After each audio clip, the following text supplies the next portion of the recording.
Hi hello. അപ്പോൾ ഇന്നത്തെ ഈ ഒരു വീഡിയോയിൽ നമ്മൾ പറയുന്നത് ഒരു ട്രെൻഡ് റിവേഴ്സലായതിനു ശേഷം ആ ഒരു ട്രെൻഡ് കണ്ടിന്യൂഷനായിട്ട് വരുന്ന ട്രേഡ് എങ്ങനെയാണ് പ്ലാൻ ചെയ്യുന്നതെന്നാണ് നമ്മൾ നോക്കുന്നത്. ഓക്കെ, അപ്പോൾ നമ്മൾ ഒരു ഇൻട്രാഡേ ട്രേഡിങ് അല്ലെങ്കിൽ ഒരു ചെറിയ ടൈം പീരീഡിൽ നമ്മൾ ട്രേഡ് ചെയ്തിട്ട് പോകാനാണെന്നുണ്ടെങ്കിൽ 5 മിനിറ്റ് നോക്കിയിട്ട് നമുക്ക് ട്രേഡ് പ്ലാൻ ചെയ്യാം. ഇനി ഇതേ മെത്തേഡ് തന്നെ നിങ്ങൾക്ക് വേണമെങ്കിൽ സ്വിംഗ് ട്രേഡിനായിട്ടോ അല്ലെങ്കിൽ ഒരു ലോങ് ടൈം ഇൻവെസ്റ്റ്മെൻറ്റിനായിട്ടോ ഒക്കെ നിങ്ങൾക്ക് ഉപയോഗപ്പെടുത്താം. അപ്പോൾ ഇതിനകത്ത് ടൈം ഫ്രെയിമിനോ ഒന്നിലും കാര്യമില്ല. നമ്മൾ ചെയ്യുന്നത് ഏത് രീതിയിലുള്ള ട്രേഡിംഗ് ആണെന്ന് മാത്രം നോക്കിയാൽ മതി. ഇപ്പോൾ ഇൻട്രാഡേ ട്രേഡിങ് അല്ലെങ്കിൽ ചെറിയൊരു മൂവ്മെൻറ്റ്സ് പിടിച്ചിട്ട് ഇറങ്ങുന്നവരാണെങ്കിൽ 5 മിനിറ്റ്സ് നോക്കിയിട്ട് ചെയ്യുന്നതായിരിക്കും ഏറ്റവും നല്ലത്. ഓക്കെ, അപ്പോൾ അത് ജസ്റ്റ് ആ ഒരു ട്രെൻഡ് റിവേഴ്സലാകുന്നതും ആ ട്രെൻഡ് കണ്ടിന്യൂഷൻ ആയിട്ടുള്ളതിൻ്റെയും ഒരു ബേസിക് ആയിട്ടുള്ള ഒരു ഐഡിയയ്ക്ക് വേണ്ടി ഞാനിവിടെ ഒരു എക്സാമ്പിൾ പോലെ കാണിച്ചു തരാം. അപ്പോൾ ട്രെൻഡ് ഇപ്പോൾ ബുള്ളിഷായിട്ട് പോകുന്ന മാർക്കറ്റ് എപ്പോഴും പോകുന്നത് ഇങ്ങനെയായിരിക്കും. തിരിച്ചു വരുമ്പോൾ അവസാനത്തെ ലോയ്ക്ക് താഴത്ത് വരരുത്. അവസാനത്തെ ലോ വരെ വന്നാലും തിരിച്ച് കയറുമ്പോൾ അവസാനത്തെ ഹൈക്ക് മുകളിൽ കയറി വീണ്ടും ഇത് ഇങ്ങനെ higher high higher lower high lower low എന്നുള്ള രീതിയിലായിരിക്കും മാർക്കറ്റ് മുകളിലോട്ട് പോകുന്നത്. അപ്പോൾ ഇത് എവിടെ വെച്ചിട്ടാണോ അവസാനത്തെ ലോയ്ക്ക് താഴത്ത് മാർക്കറ്റ് വരുന്നത് ആ ഒരു സമയത്ത് ആ ഒരു ട്രെൻഡ് റിവേഴ്സലായി. ഓക്കെ, അപ്പോൾ ആ ഒരു റിവേഴ്സലായി കഴിഞ്ഞാൽ തൊട്ട് മുമ്പുള്ള ഹൈക്ക് മുകളിൽ പോയാൽ ആ ഹൈയിൽ ചെന്നാലും നമുക്ക് താഴത്തോട്ട് ട്രേഡ് നോക്കാം. ഓക്കെ, അപ്പോൾ തിരിച്ച് വീണ്ടും ഇത് താഴത്തോട്ട് വരികയാണെന്ന് വെച്ചു. അപ്പോൾ എന്തായി, അവസാനത്തെ ലോ ഇവിടെയായിരുന്നു. അപ്പോൾ ഈ ലോയ്ക്ക് താഴത്ത് പുതിയൊരു ലോ വെച്ചു. വീണ്ടും ഇതിങ്ങനെ ലോവർ ഹൈ ലോവർ ലോയിലാണ് വരുന്നതെന്നുണ്ടെങ്കിൽ ഇപ്പോൾ ഇവിടെ നിന്നൊരു റെസിസ്റ്റൻസ് ക്രിയേറ്റ് ആയി. അപ്പോൾ തിരിച്ച് വീണ്ടും മുകളിലോട്ട് പോകുമ്പോൾ ഈ ഹൈക്ക് മുകളിൽ പോകണം. അപ്പോൾ ഈ ഹൈ വരെയും ഇത് റെസിസ്റ്റൻസാണ്. അപ്പോൾ നമ്മൾ ട്രേഡ് പ്ലാൻ ചെയ്യാനാണെന്നുണ്ടെങ്കിൽ ഈ ഒരു ഹൈയിൽ നിന്നും ട്രേഡ് പ്ലാൻ ചെയ്യുക, അതിൻ്റെ മുകളിൽ SL പ്ലാൻ ചെയ്യുക. ഓക്കെ, അതിനുശേഷം വീണ്ടും ഇതിങ്ങനെ ഇറങ്ങി വരികയാണെന്നുണ്ടെങ്കിൽ എപ്പോഴാണോ വീണ്ടും ഒരു റെസിസ്റ്റൻസ് നമുക്ക് കിട്ടുന്നത് ആ ഒരു ഏരിയയിൽ നിന്നും വീണ്ടും നമുക്ക് താഴത്തോട്ട് ട്രേഡ് പ്ലാൻ ചെയ്യാം. ഇതാണ് ഇവിടുത്തെ ആ ഒരു സിമ്പിളായിട്ടുള്ള ആ ഒരു മെത്തേഡ് എന്ന് പറയുന്നത്. ഇനി ഇവിടെ തന്നെ ട്രെൻഡ് ലൈൻ വെച്ചിട്ട് നമുക്ക് ട്രേഡ് പ്ലാൻ ചെയ്യാം. പക്ഷേ ഞാനിപ്പോൾ ഇവിടെ പറയുന്നത് ട്രെൻഡ് എന്ന് പറയുമ്പോൾ ഇങ്ങനെ ട്രെൻഡായിട്ടും വരാം. തൊട്ട് മുമ്പുള്ള ഹൈക്ക് മുകളിൽ പോവാതെ ഈ ട്രെൻഡ് ലൈനെ റെസ്പെക്റ്റ് ചെയ്ത് മാർക്കറ്റ് താപ്പോട്ട് വരാം. പക്ഷേ അത് ഞാനിവിടെ പറയുന്നില്ല. ഒരേ ഒരു മെത്തേഡ് മാത്രമേ പറയുന്നുള്ളൂ. അവസാനത്തെ ലോ ഇവിടെ ആയിരുന്നു. ആ ഒരു ലോയ്ക്ക് താഴത്ത് വന്നു കഴിഞ്ഞാൽ ആ ഒരു ട്രെൻഡ് റിവേഴ്സലായി. ആ റിവേഴ്സലായി കഴിഞ്ഞാൽ നമുക്ക് പിന്നീട് ഒരു റെസിസ്റ്റൻസ് ക്രിയേറ്റ് ചെയ്ത് കിട്ടണം ട്രേഡ് എടുക്കാൻ. ഓക്കെ, അപ്പോൾ ഇവിടെ ഒരു റെസിസ്റ്റൻസ് ഏരിയ ഉണ്ടായിരുന്നു. അപ്പോൾ ആ ഒരു റെസിസ്റ്റൻസ് ഏരിയയിലോട്ട് ചെല്ലുമ്പോഴായിരിക്കണം നമ്മൾ ട്രേഡ് പ്ലാൻ ചെയ്യേണ്ടത്. ഓക്കെ, അതിന് മുകളിൽ SL പ്ലാൻ ചെയ്തിട്ട് ഇതാണ് ആ ഒരു ട്രെൻഡ് റിവേഴ്സൽ ട്രേഡ് നമ്മൾ നോക്കുന്നത്. അപ്പോൾ തിരിച്ച് ഇപ്പോൾ അവിടെ നിന്ന് അത്യാവശ്യം ഒരു 1:2 എന്തെങ്കിലും റിസ്ക് റിവാർഡ് നമ്മൾ നോക്കിയതിന് ശേഷം ആ ട്രേഡിൽ നിന്ന് ഇറങ്ങി നോക്കാം. ഓക്കെ, തിരിച്ച് വീണ്ടും ഇത് ട്രെൻഡ് ലോവർ ഹൈ ലോവർ ലോയിലാണ് വരുന്നതെന്നുണ്ടെങ്കിൽ ഈ എപ്പോഴാണോ വീണ്ടും ഒരു റെസിസ്റ്റൻസ് ഏരിയയിൽ നമുക്ക് കിട്ടുന്നത് ആ ഒരു ഹൈയുടെ ബോഡി മുതൽ വിക്ക് വരെയുള്ള ഏരിയ അല്ലെങ്കിൽ ആ ഒരു 1/3 ഏരിയ വെച്ചിട്ട് നമുക്ക് അതിൻ്റെ തൊട്ടടുത്ത് വരുമ്പോൾ പോലും ട്രേഡ് പ്ലാൻ ചെയ്യാം. ഓക്കെ, വീണ്ടും താഴത്തോട്ട്. അപ്പോൾ ഈ ഒരു മെത്തേഡിൽ മാത്രമേ നമ്മൾ ട്രേഡ് പ്ലാൻ ചെയ്യാവൂ. ഈ ഒരു ട്രെൻഡ് റിവേഴ്സൽ ട്രേഡ് നോക്കുമ്പോൾ പല രീതിയിലും ട്രേഡുകൾ നമുക്ക് എടുക്കാം. പക്ഷേ ഏതെങ്കിലും ഒരൊറ്റ മെത്തേഡിൽ നമ്മൾ കണ്ടിന്യൂസ് ആയിട്ട് പോകുന്നതായിരിക്കും എപ്പോഴും നല്ലത്. ഇതിപ്പോൾ ഞാൻ താഴത്തോട്ട് റിവേഴ്സലാവുന്ന കാര്യമാണ് പറഞ്ഞത്. ഇനിയിപ്പം മാർക്കറ്റ് മുകളിലോട്ട് റിവേഴ്സലായി കഴിഞ്ഞാലും ഇപ്പോൾ ലോവർ ഹൈ ലോവർ ലോയിൽ മാർക്കറ്റ് താപ്പോട്ട് വന്നു. അപ്പോൾ എപ്പോഴാണോ അവസാനത്തെ ഹൈക്ക് മുകളിൽ മാർക്കറ്റ് കയറുന്നത് ആ സമയത്ത് ആ ട്രെൻഡ് റിവേഴ്സലായി. അപ്പോൾ തിരിച്ച് നമുക്കൊരു റെസിസ്റ്റൻസ് ഒരു സപ്പോർട്ട് ക്രിയേറ്റ് ആയി കഴിഞ്ഞാൽ എന്ത് ചെയ്യുക, നമുക്ക് അവിടുന്ന് ബൈ നോക്കാം. അപ്പോൾ അവസാനത്തെ ഹൈ ഇവിടെയായിരുന്നു. ആ ഹൈക്ക് മുകളിൽ കയറി ഇവിടെ ഒരു സപ്പോർട്ട് ക്രിയേറ്റ് ചെയ്തിട്ടാണ് മാർക്കറ്റ് പോരുന്നത്. അപ്പോൾ തിരിച്ച് എക്സാക്റ്റ് ഈ ഒരു ലോയിലോട്ട് വരുമ്പോൾ നമുക്ക് എന്ത് ചെയ്യാം, ആ ഒരു ട്രേഡ് നമുക്കവിടെ പ്ലാൻ ചെയ്യാം. അതിന് താഴത്ത് SL പ്ലാൻ ചെയ്തുകൊണ്ട്. ഓക്കെ, അപ്പോൾ വീണ്ടും ഇതേപോലെ തന്നെയാണ് നമ്മൾ ട്രേഡ് പ്ലാൻ ചെയ്യാനായിട്ട് നിൽക്കേണ്ടത്. വീണ്ടും താഴെ വന്നു, തിരിച്ച് കയറാൻ നോക്കി, മാർക്കറ്റ് വീണ്ടും ഇതേ ലോ വരെയും വീണ്ടും സപ്പോർട്ടാവും. അപ്പോൾ ഇവിടുന്ന് വീണ്ടും നമുക്ക് ബൈ നോക്കാം. ഓക്കെ, ഇങ്ങനെ ഒരു ഈക്വൽ ലോയിലോട്ട് വരികയാണെങ്കിൽ ഓക്കെ, ഇവിടെയും ചിലപ്പോൾ ട്രെൻഡായിട്ടായിരിക്കാം പല സമയത്തും പോകുന്നത്. അപ്പോൾ ആ ട്രെൻഡായിട്ടാണ് പോകുന്നതെന്നുണ്ടെങ്കിൽ നിങ്ങൾ ആ ഒരു സെറ്റപ്പ് നോക്കണമെന്നില്ല. ഏതെങ്കിലും ഞാൻ പറഞ്ഞ ആ ഒരു ഈക്വൽ ലോ അല്ലെങ്കിൽ ഈക്വൽ കയ്യിൽ എപ്പോഴാണോ വരുന്നത് ആ ഒരു സമയത്ത് മാത്രം ട്രേഡ് പ്ലാൻ ചെയ്യാം. ഇനി നമുക്കൊന്ന് ചാർട്ടിലൊന്ന് നോക്കാം. ഓക്കെ, ഇത് ഗോൾഡിൻ്റെ ചാർട്ടാണ്. അപ്പോൾ നമ്മൾ ചെറിയ ടൈം ഫ്രെയിമിൽ ട്രേഡ് നോക്കുമ്പോൾ 5 മിനിറ്റ്സിലാണ് സാധാരണ ട്രേഡ് നോക്കുന്നത്. അപ്പോൾ ആദ്യം നമ്മൾ ആ ഒരു ട്രെൻഡ് ഐഡൻറ്റിഫൈ ചെയ്യുക. മാർക്കറ്റ് ഡൗണിലോട്ടാണോ മുകളിലോട്ടാണോ? ഇപ്പോൾ ചെറിയ ടൈം ഫ്രെയിമിൽ നോക്കുകയാണെങ്കിൽ നമുക്ക് രണ്ട് സൈഡിലോട്ടും ട്രേഡും കാര്യങ്ങളൊക്കെ ട്രെൻഡിന് അഗെയിൻസ്റ്റും ട്രേഡ് കിട്ടുന്ന ഏരിയകളൊക്കെ നമുക്ക് കിട്ടും.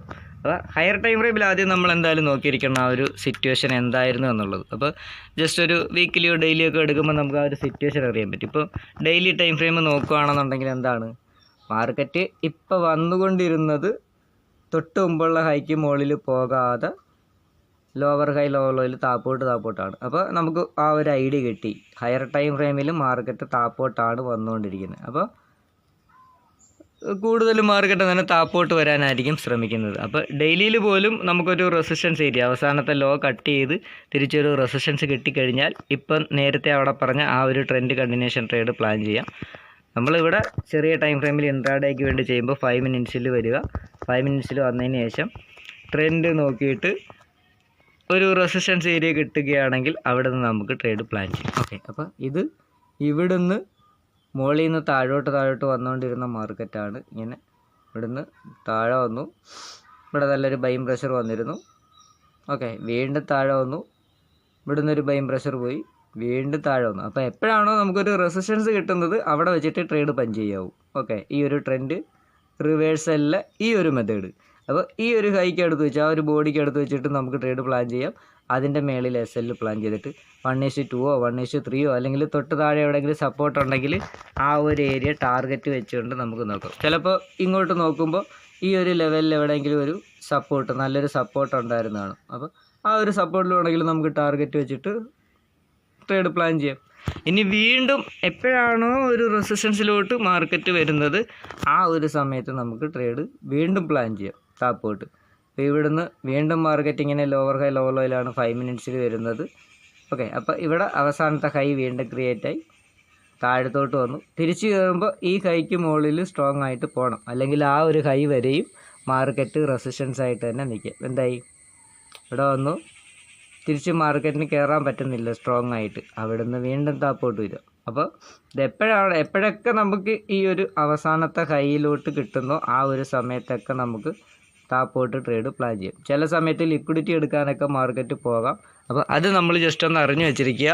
മാർക്കറ്റ് ഡൗൺ ആണെന്നുണ്ടെങ്കിൽ തൊട്ട് മുമ്പുള്ള ഹൈക്ക് മേളിൽ ജസ്റ്റ് കയറിയിട്ടൊക്കെ തിരിച്ചിറങ്ങുകയും ചെയ്യാം. അപ്പോൾ ആ ഒരു ട്രെൻഡ് നോക്കുമ്പോൾ നമുക്കത് ലിക്വിഡിറ്റി എടുക്കാനാണോ പോകുന്നത്, അല്ലെങ്കിൽ ആ ഒരു ട്രെൻഡ് റിവേഴ്സൽ ആകാനാണോ പോകുന്നതെന്നൊക്കെ നമുക്കതൊന്ന് ഐഡൻറ്റിഫൈ ചെയ്യാനായിട്ട് സാധിക്കും. അപ്പോൾ എന്തായി, ഇവിടുന്ന് വീണ്ടും ലോവർ ഹൈ ലോവർ ലോയിലാണ് വരുന്നത്. അപ്പോൾ എപ്പോഴാണോ വീണ്ടും നമുക്കെന്താണ് ഒരു റെസിസ്റ്റൻസ് ക്രിയേറ്റ് ചെയ്ത് കിട്ടിക്കഴിഞ്ഞാൽ അവിടുന്ന് വീണ്ടും വേണമെങ്കിൽ നമുക്ക് താഴോട്ട് ട്രേഡ് നോക്കാം. അപ്പോൾ ഇവിടുന്ന് താഴെ വന്നു, തിരിച്ച് വീണ്ടും ഈ ഒരു ബോഡിയുടെ ഏരിയ ആണ്, വീണ്ടും ബോഡി മുതൽ വിക്ക് വരെ റെസിസ്റ്റൻസ് ആകാം. താഴോട്ട് വന്നു, അപ്പോൾ തിരിച്ച് ചെല്ലുമ്പോൾ ഈ ഹൈക്ക് മുകളിൽ പോകണം, ഈ ഹൈ വരെയും റെസിസ്റ്റൻസ് ആകാം. അതിൻ്റെ അടുത്തൊന്ന് നമുക്ക് ട്രേഡ് പ്ലാൻ ചെയ്യാം, അതിൻ്റെ മേളിൽ SL പ്ലാൻ ചെയ്തിട്ട്. ഓക്കെ, ഇങ്ങനെ. അപ്പോൾ എപ്പോഴാണോ ഇതുപോലെ റെസിസ്റ്റൻസ് കിട്ടുന്നത് അന്നേരം അവിടുന്ന് ട്രേഡ് നോക്കിയാൽ മതി. അതിന് എഗെയിൻസ്റ്റ് പോവുകയാണെങ്കിൽ നമ്മൾ SL കൊടുത്തേക്കുക. ഓക്കെ, അപ്പോൾ ഇതാണ് ആ ഒരു സിമ്പിളായിട്ടുള്ള ഒരു എൻട്രി സെറ്റപ്പാണിത്. ഇത് തന്നെ താപ്പോട്ടായാലും ഇനി മേപ്പോട്ടായാലും എങ്ങോട്ട് വേണമെങ്കിലും നമുക്ക് ഇനിയും ട്രേഡും കാര്യങ്ങളും നോക്കാം. ഇപ്പോൾ ഇവിടെ നോക്കുകയാണെന്നുണ്ടെങ്കിൽ ഇവിടെ എന്താണ്, മാർക്കറ്റ് ഇവിടുന്ന് അല്ലെങ്കിൽ ഈ ഒരു ഏരിയയിൽ നിന്ന് മാർക്കറ്റ് തിരിച്ച് കയറി പോവുകയാണ്. അപ്പോൾ ഹയർ ലോയിൽ മാർക്കറ്റ് ഇങ്ങനെ പോയി. അപ്പോൾ ഇവിടെ ആയിരുന്നു നല്ലൊരു ലോ, മെയിൻ ഒരു ലോ. ആ ഒരു ലോയിനെ ഇവിടെ ബ്രേക്ക് ചെയ്തതിന് ശേഷം ഇവിടെ നിന്നൊരു ബൈയിങ് പ്രഷർ പോയിട്ടാണ് നല്ല ദൂരം മാർക്കറ്റ് ഇവിടം വരെ വന്നത്. തിരിച്ച് ചെല്ലുമ്പോൾ ഈ ഒരു ഹൈ ഏരിയ വരെയും ഇത് റെസിസ്റ്റൻസ് ആയിട്ട് ആക്ട് ചെയ്യാം. ഓക്കെ, ആ ഒരു ഇടയ്ക്ക് നിൽക്കുന്ന ഒരു ബൈയിങ് പ്രഷർ നടന്ന ഏരിയയിൽ നിന്നും മാർക്കറ്റ് താപ്പോട്ട് വീണ്ടും വരാം. ഓക്കെ, അതൊരു ഓർഡർ ബ്ലോക്ക് ആയിട്ട് അവിടെ ആക്ട് ചെയ്യാം. ഓക്കെ, അപ്പോൾ അവിടുന്ന് നമുക്ക് ട്രേഡ് വീണ്ടും പ്ലാൻ ചെയ്യാം താപ്പോട്ട്. ഇനിയും ഇതുപോലെ തന്നെ താപ്പോട്ട് വരുമ്പോൾ എവിടെ നിന്നാണോ ഒരു റെസിസ്റ്റൻസ് കിട്ടുന്നത് അന്നേരം പുതിയ ട്രേഡ് പഞ്ച് ചെയ്താൽ മതി വീണ്ടും. ഇപ്പോൾ ഇവിടെ തന്നെ നോക്കുക, ഇവിടുന്ന് താപ്പോട്ട് വരുമ്പോൾ നമുക്കറിയാം ഇത് ലോവർ ഹൈ ലോവർ ലോയിലാണ് മാർക്കറ്റ് വന്നുകൊണ്ടിരിക്കുന്നത്. അപ്പോൾ ഒരു റെസിസ്റ്റൻസ് നമ്മൾ ഈ പറഞ്ഞ രീതിയിൽ ഒരു റെസിസ്റ്റൻസ് കിട്ടാനായിട്ട് വെയിറ്റ് ചെയ്തിരിക്കുക. താഴെ വന്നു, തിരിച്ച് ഈ ഒരു ഹൈയിൽ വരുമ്പോൾ നമ്മൾ ട്രേഡ് പ്ലാൻ ചെയ്യാം. ഓക്കെ, അതിന് മേളിൽ സ്ട്രോങ് ഒരു ക്യാൻഡിൽ ക്ലോസ് വെച്ച് SL കൊടുത്തേക്കുക, അല്ലെങ്കിൽ ടാർഗറ്റിന് വേണ്ടി വെയിറ്റ് ചെയ്യുക. അപ്പോൾ ഇവിടെ എന്തായി നമുക്ക് നോക്കാം, സ്ട്രോങ് ഒരു ക്യാൻഡിൽ ക്ലോസ് വെച്ചോ ഇല്ലയോ എന്നുള്ളത്. വെച്ചിട്ടില്ല, വിക്ക് അടിച്ചതേ ഉള്ളൂ. അപ്പോൾ മാർക്കറ്റ് ഡൗണിലോട്ടാണ് വരുന്നതെന്നുണ്ടെങ്കിൽ ആ മുകളിലോട്ട് തൊട്ട് മുമ്പുള്ള ഹൈക്ക് മേളിലോട്ട് കയറുന്നത് മറ്റുള്ളവരുടെ SL, നേരത്തെയൊക്കെ അവിടുന്ന് സെല്ലെടുത്തിട്ടുള്ളവരുടെ ചെറിയ റീറ്റെയിൽ ട്രേഡേഴ്സിൻ്റെയൊക്കെ SL എടുക്കാനായിട്ട് പോകുന്ന ലിക്വിഡിറ്റി ഏരിയ ആണ് എന്ന് അത് മനസ്സിലാക്കി നമ്മൾ വെച്ചിരിക്കണം. ഇനിയിപ്പോൾ ഒരു ബൈയിങ് സൈഡിലോട്ട് നമുക്ക് നോക്കണമെന്നുണ്ടെങ്കിൽ എന്താണ് ബൈയിങ് സൈഡിലോട്ട് ഇപ്പോൾ ഒരു ഉദാഹരണത്തിന് ഇവിടെ നിന്ന് മാർക്കറ്റ് ഇങ്ങനെ താപ്പോട്ട് വന്നുകൊണ്ടിരുന്നത്. അപ്പോൾ തിരിച്ച് ചെല്ലുമ്പോൾ ഇനി മാർക്കറ്റ് ഈ ഹൈക്ക് മുകളിൽ പോകണം. അപ്പോൾ ഇവിടെ വന്നു, വീണ്ടും ഇവിടെ നിന്നൊക്കെ ഇങ്ങനെ ഒരു ലോ വെച്ചിട്ട് തൊട്ട് മുമ്പുള്ള ഹൈക്ക് മേളിൽ കയറാതെ വീണ്ടും താഴെ വന്നു. ഓക്കെ, അപ്പോൾ ഈ ഒരു ലോ വരെയും മാർക്കറ്റ് വീണ്ടും വന്നു, തിരിച്ച് വീണ്ടും കയറി. അപ്പോൾ തൊട്ട് മുമ്പുള്ള ഈ ഒരു ഹൈക്ക് മുകളിൽ മാർക്കറ്റിന് കയറാൻ പറ്റി. അപ്പോൾ കയറുന്നതിന് മുമ്പ് ഇവിടെ ഒരു സപ്പോർട്ട് ക്രിയേറ്റ് ചെയ്തിട്ടാണ് മാർക്കറ്റ് പോയത്. അപ്പോൾ എന്തായി, ഈ ഒരു സമയത്ത് ആ ഒരു ട്രെൻഡ് അവിടെ ചേഞ്ചായി. ആ ഒരു 5 മിനിറ്റിൽ നമ്മൾ നോക്കിയപ്പോൾ ട്രെൻഡ് അവിടെ റിവേഴ്സായി. അപ്പോൾ നമ്മൾ ഈ ഒരു സപ്പോർട്ടിലോട്ട് വരാനായിട്ട് വീണ്ടും വെയിറ്റ് ചെയ്യുക. അപ്പോൾ ഈ ഒരു ലോ വരെയും ഇത് സപ്പോർട്ടായിട്ട് ആക്കിയ.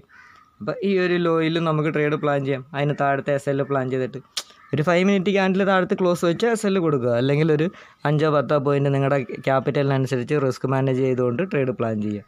അവിടുന്ന് 1:2 1:3 അല്ലെങ്കിൽ തൊട്ട് മേളിലുള്ള റെസിസ്റ്റൻസ് ഏരിയ എവിടെയാണോ വരുന്നത് അവിടെയൊക്കെ നിങ്ങൾക്ക് ടാർഗറ്റ് ബുക്ക് ചെയ്യാം. ടാർഗറ്റ് ബുക്ക് ചെയ്യുന്നത് അത് അവരവരുടെ ഇഷ്ടമാണ്. ഇനി നിങ്ങൾക്ക് ആ മാർക്കറ്റിനെ റൈഡ് ചെയ്ത് കൊണ്ടുപോവുകയോ അല്ലെങ്കിൽ 1:2 1:3 മിനിമം ഒരു 1:1.5 എങ്കിലും എടുക്കാൻ നോക്കുക. ഒരു 1:2 എങ്കിലും എടുക്കാൻ നോക്കുക മിനിമം. ഓക്കെ, അപ്പോൾ മുകളിലോട്ട് പോകുമ്പോൾ അവസാനത്തെ ഹൈക്ക് മുകളിൽ കയറി കഴിഞ്ഞാൽ തിരിച്ചൊരു സപ്പോർട്ട് കിട്ടാനായിട്ട് വെയിറ്റ് ചെയ്യുക. അപ്പോൾ ഇവിടെ വീണ്ടും ട്രേഡ് നോക്കാനാണെങ്കിൽ നമുക്ക് എങ്ങനെ പ്ലാൻ ചെയ്യാമായിരുന്നു? മാർക്കറ്റ് ഇവിടെ നിന്ന് താഴത്തോട്ട് വന്ന് ഇവിടെ നിന്നായിരുന്നു ഫസ്റ്റ് ട്രേഡ്. ഓക്കെ, അപ്പോൾ തിരിച്ച് വീണ്ടും ഇവിടെ ഒരു സപ്പോർട്ട് ക്രിയേറ്റ് ചെയ്തിട്ടാണ് മാർക്കറ്റ് വീണ്ടും മുകളിലോട്ട് പോയി. അപ്പോൾ തിരിച്ചിറങ്ങുമ്പോൾ ഈ ലോ വരെയും സപ്പോർട്ടാണ്. ഓക്കെ, അപ്പോൾ ഈ ലോയ്ക്ക് അടുത്തെത്തുമ്പോൾ എന്ത് ചെയ്യാം? നിങ്ങൾക്ക് ട്രേഡ് വീണ്ടും പുതിയ ട്രേഡ് പ്ലാൻ ചെയ്യാം. ഓക്കെ, അപ്പോൾ അവിടെ തന്നെ ഒരു 2 ട്രേഡായി. ചെറിയ ടൈം ഫ്രെയിമിൽ ചെറിയ ഒരു മൂവ്മെൻറ്റ്സ് നമ്മൾ നോക്കുന്ന ആ ഒരു സിറ്റുവേഷന് വേണ്ടിയിട്ടാണ് ഈ ഒരു ഐഡിയ പറയുന്നത്. ഓക്കെ, അപ്പോൾ വീണ്ടും ഇതെന്താണ്, ഇപ്പോഴും മാർക്കറ്റ് ആ ഒരു സമയത്ത് ട്രെൻഡ് അവിടെ റിവേഴ്സലായിട്ടില്ല. ഈ ഒരു ലോയ്ക്ക് താഴത്ത് വന്നാലേ ട്രെൻഡ് റിവേഴ്സലാവും. അപ്പോൾ ഈ ലോ വരെയും വീണ്ടും അത് സപ്പോർട്ടാവും. എന്തായി, അവിടുന്ന് വീണ്ടും നിങ്ങൾക്ക് ട്രേഡ് പ്ലാൻ ചെയ്യാം. മനസ്സിലായി? ഇത്രയേ ഉള്ളൂ ഈ ഒരു സെറ്റപ്പിൻ്റെ പ്രത്യേകത. ഇനിയിപ്പോൾ ഇത് മാർക്കറ്റ് വീണ്ടും ഇവിടം വരെ വന്നു, ഇവിടെ ഒരു സപ്പോർട്ട് ക്രിയേറ്റ് ചെയ്തിട്ടാണ് മാർക്കറ്റ് പോയത്. അപ്പോൾ ഇവിടെ ഈക്വൽ ഹൈ വെച്ചിട്ടാണ് താഴത്തോട്ട് വരുന്നത്. അപ്പോൾ തിരിച്ചു വരുമ്പോൾ ഈ ലോയ്ക്ക് താഴത്ത് പോകല്ലോ. അഥവാ നിങ്ങൾ ഇവിടുന്ന് ട്രേഡ് പ്ലാൻ ചെയ്തിട്ടുണ്ടെങ്കിൽ ഇതിന് താഴത്തൊരു 5 മിനിറ്റ്സ് ക്യാൻഡിൽ സ്ട്രോങ് ആയിട്ട് ക്ലോസ് വെച്ചിട്ടുണ്ട്. അല്ലെങ്കിൽ ഒരു 5-10 പോയിൻ്റ് ആണോ നിങ്ങൾ SL ഇട്ട് ചെയ്യുന്നുണ്ടെങ്കിൽ അവിടെ എന്തായാലും SL എടുക്കും. അപ്പോൾ SL എന്ന് പറയുന്നത് ഒരു പാർട്ട് ഓഫ് ദ ഗെയിമാണ്. അപ്പോൾ ഈ ഒരു സെറ്റപ്പിൽ വന്നു കഴിഞ്ഞാൽ നിങ്ങളവിടെ ട്രേഡ് പ്ലാൻ ചെയ്യുക. ഇപ്പോൾ ഈ ഒരു അവസാനത്തെ ലോയ്ക്ക് താഴത്ത് ഇത് വന്നപ്പോൾ എന്തായി, ട്രെൻഡ് അവിടെ റിവേഴ്സിലായി. ഇനി നിങ്ങൾ താഴത്തോട്ടൊരു റെസിസ്റ്റൻസ് കിട്ടാനായിട്ട് വെയിറ്റ് ചെയ്താൽ മതി. അപ്പോൾ ആ റെസിസ്റ്റൻസിൽ വരുമ്പോൾ താഴോട്ട് വീണ്ടും നോക്കുക. ഇതാണ് ഈ ഒരു ട്രെൻഡ് റിവേഴ്സലായതിന് ശേഷമുള്ള ട്രെൻഡ് കണ്ടിന്യൂഷൻ്റെ ഈ ഒരു സെറ്റപ്പ് എന്ന് പറയുന്നത്. അപ്പോൾ ഈ ഒരു താഴത്തോട്ടുള്ള ട്രേഡ് അല്ലെങ്കിൽ മേപ്പോട്ടുള്ള ട്രേഡ് നമുക്ക് ഒരു ട്രെൻഡ് ലൈൻ വരച്ച് വെച്ചുകൊണ്ട് അങ്ങനെ വേണമെങ്കിലും നമുക്ക് നോക്കാം. ഒരു സപ്പോർട്ട് ചിലപ്പോൾ ട്രെൻഡായിട്ട് പോകുമ്പോൾ തൊട്ട് മുമ്പുള്ള ലോയ്ക്ക് താഴത്ത് വരണമെന്നില്ല. ഓക്കെ, തൊട്ട് മുമ്പുള്ള ലോയ്ക്ക് താഴത്ത് വരണമെന്നില്ല. ഇങ്ങനെ ഇപ്പോൾ ഇവിടെ ലോയ്ക്ക് താഴത്ത് വന്നിട്ടില്ലല്ലോ, ഇവിടെ നിന്നാണ് മേളി വരെ പോയത്. തിരിച്ചു വന്നപ്പോൾ ഈ ലോ വരെ വന്നില്ല, ഇവിടെ നിന്നാണ് വീണ്ടും പോയത്. അപ്പോൾ തിരിച്ചു വന്നപ്പോൾ വീണ്ടും ഈ ഒരു ട്രെൻഡ് ലൈൻ്റെ ഏരിയ വരെ വന്നോളൂ. ഇങ്ങനെയും പോകാം. പക്ഷേ ആ ഒരു സെറ്റപ്പ് നിങ്ങൾ നോക്കണ്ട. ഈ എപ്പോഴാണോ ഒരു ഈക്വലായിട്ടുള്ള ഹയർ ഹൈ ഹയർ ലോയിൽ പോകുമ്പോൾ എപ്പോഴാണോ ഒരു ഈക്വലായിട്ടുള്ള ലോയിലേക്ക് ഒരു സപ്പോർട്ട് ഏരിയയിലേക്ക് മാർക്കറ്റ് വരുന്നത് അന്നേരം മാത്രം ട്രേഡ് പ്ലാൻ ചെയ്താൽ മതി. ഓക്കെ, മുകളിലോട്ട് പോകുമ്പോൾ താപ്പോട്ട് വരുമ്പോൾ ഈക്വലായിട്ടുള്ള ഒരു ഹൈ നമുക്ക് കിട്ടണം. അവിടുന്ന് നിങ്ങൾ ട്രേഡ് പ്ലാൻ ചെയ്താൽ മതി. ഒരു റെസിസ്റ്റൻസ് ഏരിയ. ഓക്കെ, താപ്പോട്ട് വരുമ്പോൾ ഈ ഒരു ബോഡി മുതൽ വിക്ക് വരെ റെസിസ്റ്റൻസ് ആകാം. അതിന് മുകളിൽ SL പ്ലാൻ ചെയ്തിട്ട് താപ്പോട്ട് നിങ്ങൾക്ക് വീണ്ടും ട്രേഡ് നോക്കാം. ഓക്കെ, ഇത് മനസ്സിലായില്ലെങ്കിൽ നിങ്ങൾ വീണ്ടും ഈ ഒരു വീഡിയോ ഒന്നും കൂടെ കണ്ടാൽ മതി. ഈ ഒരു ഒറ്റ സെറ്റപ്പിൽ പോയാൽ പോലും നിങ്ങൾക്ക് സക്സസ് ആവാൻ പറ്റും. ഓക്കെ, ഈ വീഡിയോ കണ്ടിട്ട് മനസ്സിലായില്ലെങ്കിൽ വീണ്ടും ഇത് കാണുക. ഇനിയിപ്പോൾ വീഡിയോ കണ്ട് ഇത് നിങ്ങൾക്ക് യൂസ്ഫുൾ ആകുന്നു എന്ന് മനസ്സിലായിട്ടുണ്ടെങ്കിൽ ജസ്റ്റ് ഒന്ന് ലൈക്ക് ചെയ്യുക, നിങ്ങളുടെ അഭിപ്രായങ്ങൾ കമൻസായിട്ട് അറിയിപ്പിക്കുക. എന്തെങ്കിലും വേറെ കാര്യങ്ങളെക്കുറിച്ച് അറിയാനുണ്ടെങ്കിലും അതിനെക്കുറിച്ചും ചോദിക്കുക. ഓക്കെ, പുതിയ ആരെങ്കിലും നമ്മുടെ ഈ ചാനൽ വാച്ച് ചെയ്യുന്നുണ്ടെങ്കിൽ ഒന്ന് സബ്സ്ക്രൈബും കൂടെ ചെയ്തേക്കുക. ഓക്കെ, അപ്പോൾ അടുത്തൊരു വീഡിയോ ആയിട്ട് നമുക്ക് വീണ്ടും കാണാം.